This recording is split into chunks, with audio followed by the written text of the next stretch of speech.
Good evening, everyone, and welcome to the brand new exciting episode of Janata Talk, the show that on airs every single Sunday from 9 p.m. onwards, here only at JanataTelevision SD. We try to cover up and give you all people updates about some wonderful personalities who have definitely done a lot of things in their sectors they're involved in. Today's episode is going to be a very special one, is because we have a very special guest. But before we move on towards introducing our guest, we have a short introduction video that we have prepared for our today's guest of honor. Please have a look at this short introduction clip for now.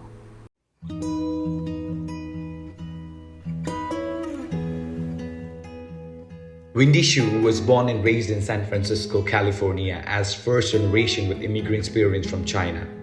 At an early age, she experienced the tragedy of losing her mother at 8 years old, which has become a catalyst for 25 years in social impact work.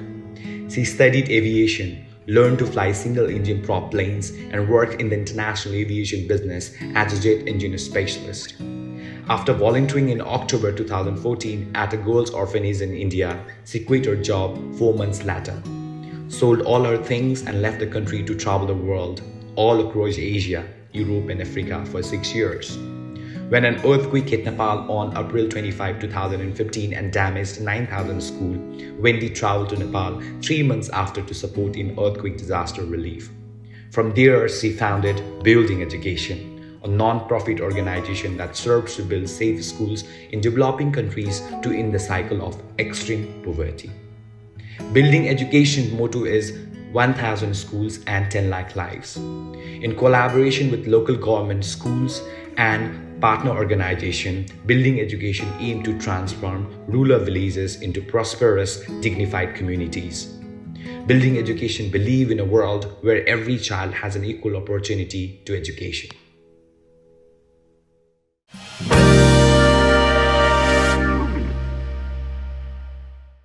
Welcome back after that short introduction video. So that spoke about, that displayed our today's guest of honor. So with us we have Wendy Shu. So welcome to the show, Wendy.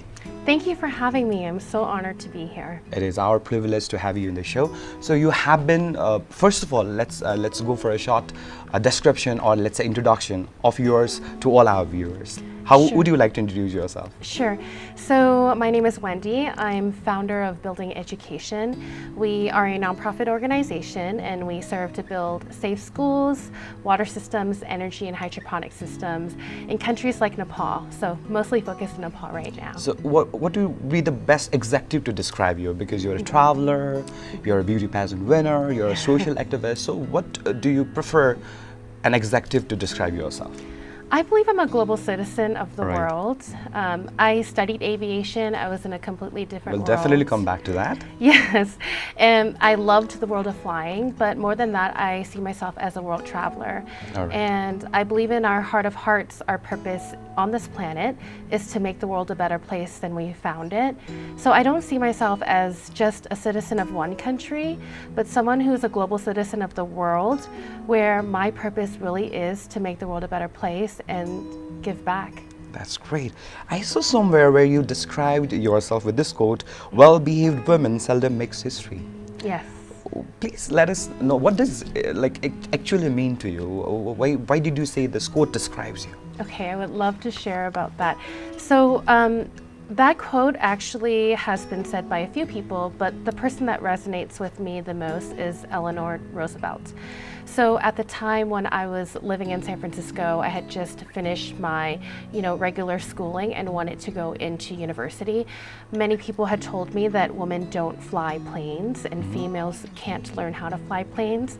And so I challenged that belief that other people had. And I knew that it wasn't anything personal, but it was just that they wanted to keep me safe. So sometimes I think it's so important for us to venture outside of our safety zones and to experience something uncomfortable, to really challenge ourselves and see what we can achieve. So if I was well behaved, I would have listened to my friends, my family who wanted to keep me safe, Exactly. right? Stayed at home, done exactly what they wanted me to do, probably been married and started a family at this time. But my passion was to fly planes, and my passion was to show other younger women that this was also possible for them. So I believe that when we are a trailblazer and we can do things Exactly. that really inspire other people and as long as we're following our moral compass and our values, and we know what we're doing is right, and we have a right purpose behind it, to kind of defy those rules that society instills on us is very important to making great change in the world. Let us know a little bit about your early days. You come from San Francisco. Yes. So your family migrated from China to San Francisco, right? Exactly. So please let us know about your early days, how it was like. Sure, I would love to. So I personally was born and raised in San Francisco myself. I was born with 2 immigrant parents. So I love my father's story for the most part. Both of my parents are from China, my mother and my father. But my father, he immigrated here when he was about 20 years old. And his story really is about having maybe 4 other generations before him that were in San Francisco before him. So like as an example, we see it here in Nepal all the time, right? The entire family, including brothers and sisters and the mother, might stay in China, but the father will go to a developed country that has more resources, and they will work and they will send back money to a country like China. So my father was essentially the 4th generation that did that. He had never met my grandfather until he moved to the US himself, and my grandfather was already living there. So from there, I believe my parents got married in China, came to the US together. I was born and raised in San Francisco, born in Chinatown Hospital of San Francisco, and didn't experience anywhere near the disadvantages that they did, being raised in the type of poverty that they experienced. But I mean, I had my own personal challenges. My whole story is wrapped around losing my mother at a very young age. Exactly. Yeah. So to share a little bit more about that, I think, losing my mother at a very young age of 8 helped me to develop empathy at a very quickly on. And I'm a true believer that tragedies or catastrophes can be like a significant catalyst to really bring you into the right path in your life and making a change in yourself and in the world. And so losing my mom taught me 2 things in the world. And the first thing was that life is short. Exactly. You have to go after every single one of your dreams and to experience all that life has to offer, right? Sometimes we get stuck in these planning stages, like, oh, I'll do this when I'm at this year old, or, I'll do this when this happens. And I say go for your dreams now, like live your life now. And the second thing that I learned was that, essentially, people don't really necessarily remember her for like the things, that she had. But she always remembered, we always remember her for how she made us feel. Exactly. And the impact that she made in our lives. So. Okay. I was just lost in your stories. Let us talk about your aviation journey. Mm-hmm. This is something very fabulous, interesting. Oh, thank you. And you have just cut off that, and you're into the social things and all. What made you get into aviation? Is because this is something very challenging and interesting. Mm-hmm. So that's a really good question. I think it all starts with mentors, right? Exactly. At the time coming out of school, I had no idea what I wanted to do. I knew I wanted to go to a university. I just had no idea what I wanted to study. And so I had a mentor who was an airline pilot, and I was very fascinated with being able to travel the world. Never left San Francisco before. And then essentially what happened is, first I thought maybe I'll be an air hostess, right? Okay. Because I thought this will allow me to travel. And then I realized, why am I selling myself short when what I really want to learn is to fly a plane? Why do I believe that I can't do something like this? And so one day I had a wake-up call and said, let's go pursue it. Let's learn how to fly. Okay. Right.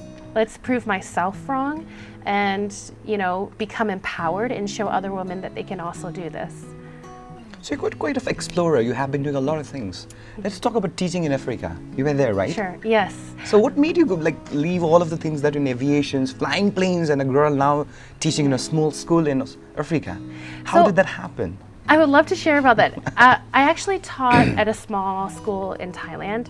I volunteered in Africa more in terms of like an AIDS project. So I stayed there for, about 2 months. I wasn't there for a very long time, but I was more in Thailand, teaching English in Thailand.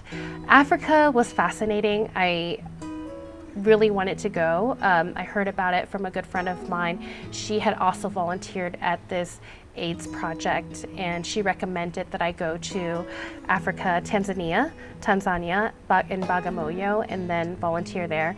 And I did, and it was very short, but very challenging to see so many people suffering. The culture is completely different from ours in the U.S. and here in Nepal and Asian culture in general. So a lot of it was kind of being empathetic and compassionate and really trying to put myself and understand what people were going through. Yeah. So 2015, the year that got you into Nepal, the earthquake, the massive earthquake. So what made you take the decision of coming to Nepal and building a project called as Building Education? How did that happen? That's a very good question. So I fell in love with Nepal in 2014, actually. Right.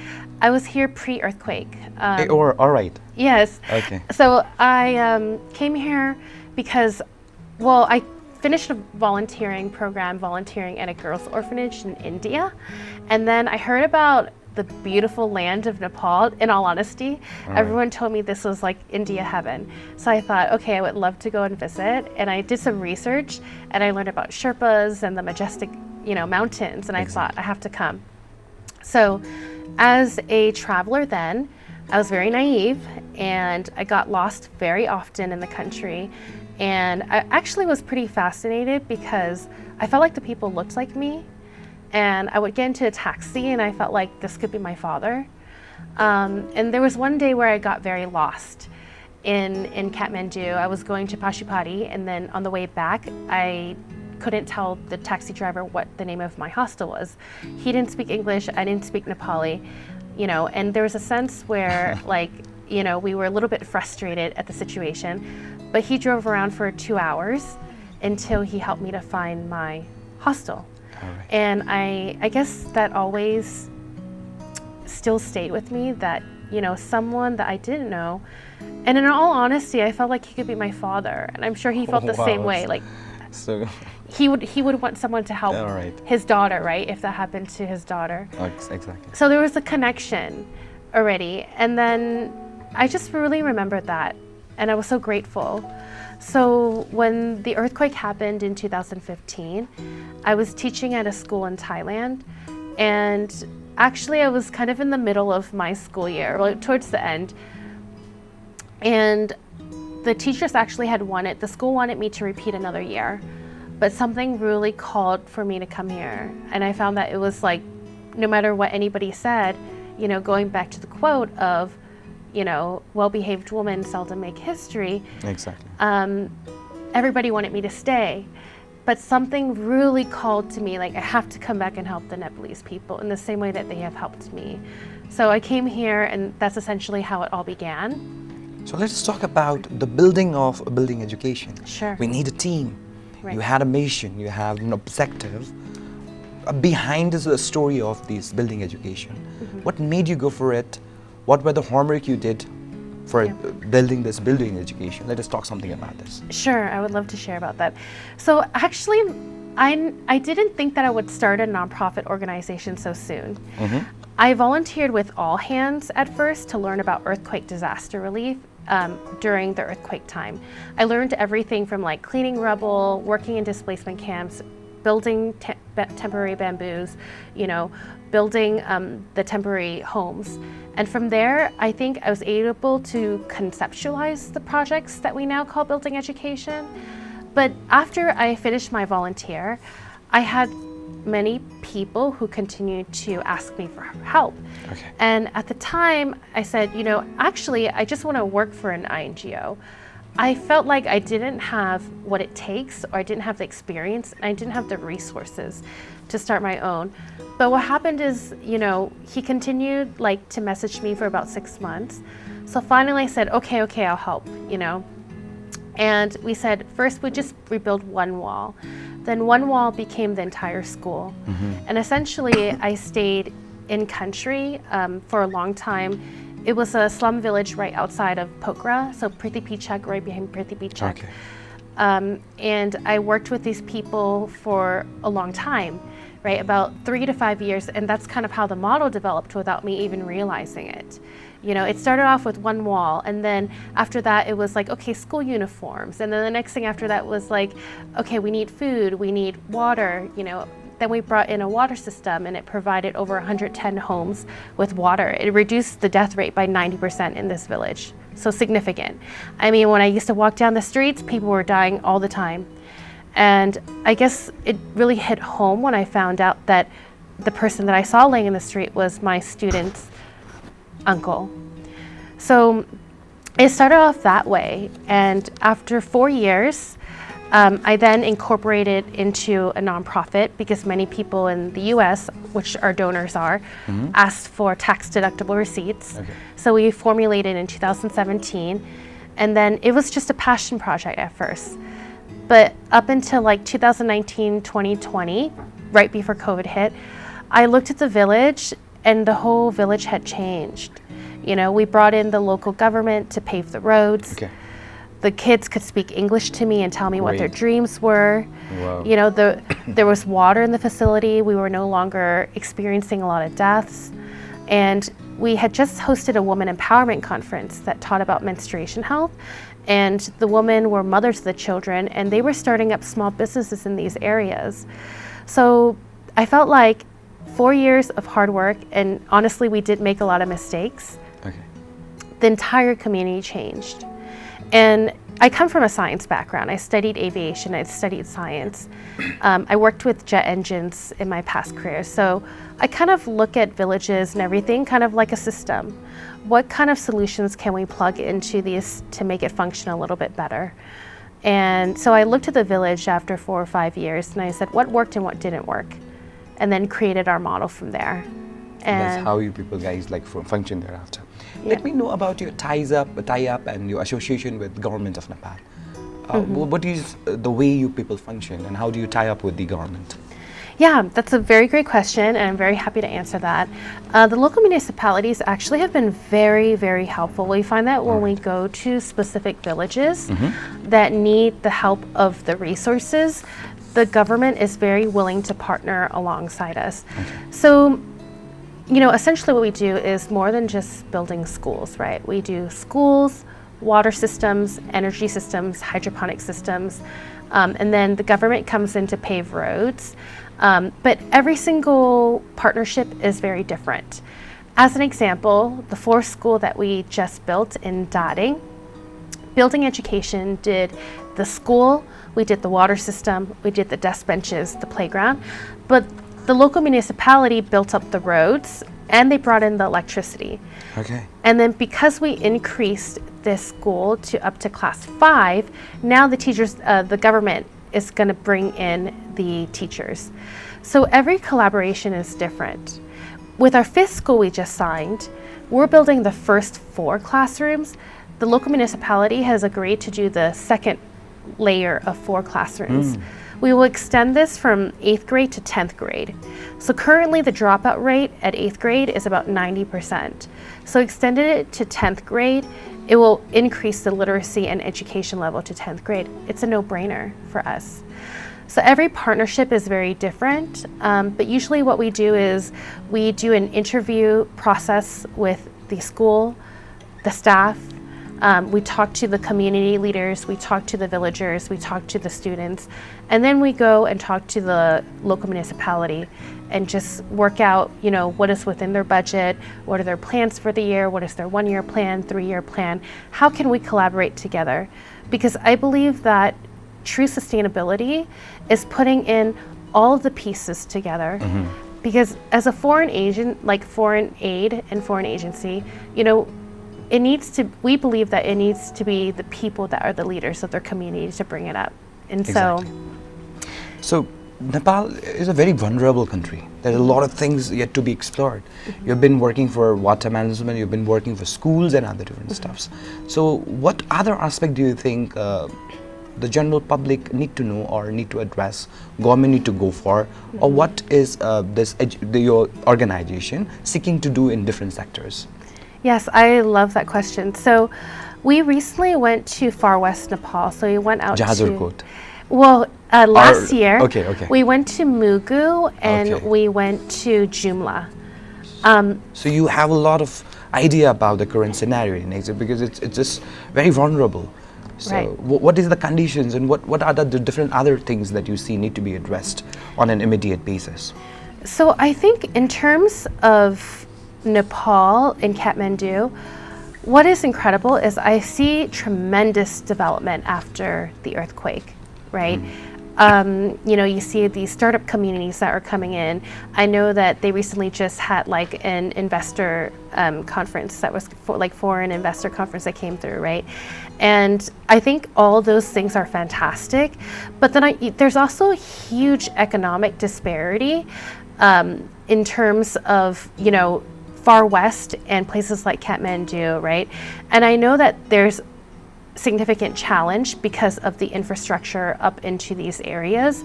So I think that what it takes is like for foreign aid, similar to building education like myself, to really work alongside the government in supporting these areas that are a little bit further off, right? Because you see a booming Kathmandu in a sense, right? Where there's a booming startup community. And in Silicon Valley, I'm very much in the startup community because building education is a startup, right? We're constantly looking for funding.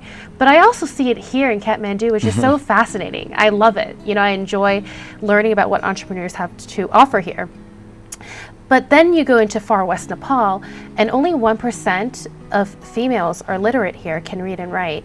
And even off-roading, about 500 kilometers to this area, it took us 60 hours just to drive there. Oh, 60 hours. Yes, and the woman there cannot do basic math, right? So I wanted to buy, let's say, at the local shop, some juices. I might pull a juice or an apple or an orange, and the woman cannot add up, the cost of these items. Okay. So she cannot tell me how much I owe her. There's just no financial literacy. She cannot do basic math. So I think that it's very possible to work in these areas and build up education here and provide more infrastructure. I see the government doing it. I see the local municipalities doing it. I see how much they care about their communities. I see that the people really want the support. Because when we went to Mugu, we had villagers who came and picked us up at Rara Lake, 5-hour walk, and then walk all our things into Mugu. I think what it needs is just a little bit more representation of foreign agencies like ourselves and local leaders in these areas like Jumla and Mugu, and for us to partner with governments to work in development here. So what are your future plans? What are your missions, your objectives for the coming years? That's a great question. So, right now, in terms of the fundraising side, right, because obviously we're an organization formed in San Francisco. We currently have teams and we fundraise in San Francisco, Los Angeles, and Seattle. So moving forward, we want to start fundraising also in New York. I love being able to share about Nepal and this beautiful country all throughout the United States. So a lot of what we do is not just promoting the needs, but we also promote the beauty that the country has to offer. The startup communities, the majestic mountains, the monasteries, right? It's so special what Nepal, the country of Nepal is so special. I feel like the world of the USA needs to hear about it. So that's one thing that's really big for me. I want to bring more investors or donors that I have into this country, and I want to showcase this country better. Here on the Nepal side, we're signing our 5th, 6th, and 7th school. The 5th is signed. We're working on the 6th until the end of this month, and the 7th until the end of this month. We definitely want to work in Jashacourt. It was such an emotional and incredible trip that we made and just got back on Wednesday. So we know that approximately about 700 schools damaged there, and unfortunately it is because of the old way of building, right, which is a stone stacked on top of one another and then mud plaster. they've lasted for many, many, many years. And the great thing about it is, similar to the earthquake in Kathmandu, it's devastating to see, and it's heartbreaking. I don't know what to say to people when I see this, except that I know that with this catastrophe, this will be a huge catalyst for change and development for them. So we want to work in these areas like Jajakort, especially the areas that were damaged by severe natural disasters. So you earlier mentioned about the prospects that you see in Nepal, but there are a lot of people who wants to start up, but they are not hesitating to, they're not coming out. So what different scopes and things you see as an opportunities for new startups, or let's say the one who wants to be in the entrepreneur things? Yes, I would. I think it's really just taking the first step and going for it, because I was just as terrified as anybody else, to be honest. And sometimes it's our heart that calls to us, right? Like I shared within the very first school, it started with one wall. And all I needed to do was raise $2,000 to build the very first wall, right? It's no different from trying to summit a mountain or trekking a mountain. It's take that first step and then take that next step. So we don't have to think so far and wide. And in all honesty, if I knew everything that it took to build a nonprofit organization and to build what we've built now, humbly, because I have so many team members that support me, I would probably be terrified myself. So instead of getting in like this analysis paralysis, just think, what is my first step? My first step is to raise $2,000 to build that first wall. And then once you take that first step, it will build confidence in you, right? It will instill confidence in your brain. And then you'll think, okay, now we've raised $2,000. Second step, build the wall, right? And then the third step, whatever is after that. But the biggest thing is, don't be ever afraid to make mistakes, because mistakes is how you learn. I make mistakes every single day. And that's how we learn. I learn. Yeah. As we learn, then that's how we do. So we're almost at the end of our today's episode. I really feel like the time is flying up as of now. I have a lot of things to explore. We definitely will be doing that in days ahead as well. Your last word for all our viewers who are watching you and listening to you as of now. Compassion. And the reason why I say that is I am a very, I love studying the Dalai Lama. So I really believe in these great leaders like Nelson Mandela, Maya Angelou, right, Martin Luther King. But Dalai Lama, I kind of connect with the most. And I think he really taught me to become the person that I am today. And that starts with compassion. I learned to have compassion for myself. And then by learning to have compassion for myself, I learned to have compassion for others. And it's a very big part of my journey, because I could have stayed a victim, right? I lost my mom at a very young age. The world owes me something. I could have stayed in that victim state. But then I learned to have compassion for myself and my story. And instead of feeling that way, now my story of my mother and losing her is what drives me to make a difference in other people's lives. Thank you so much, Wendy, for coming to the show. It was lovely having you in the show. Thank you so much for making it. Thank you for having me. It was great. There's a lot of things to talk. But we definitely will be having some other time where we'll be discussing more about your ventures and all. All the best for your 1,000 school. Thank you. I appreciate it. Thank you so much. All right. Well, with that, we come to the end of our today's episode. I hope you all people had wonderful time listening to the story of Wendy and her building education project. Will be coming up next week. Till then, take care of yourself and keep watching Janata Television ST.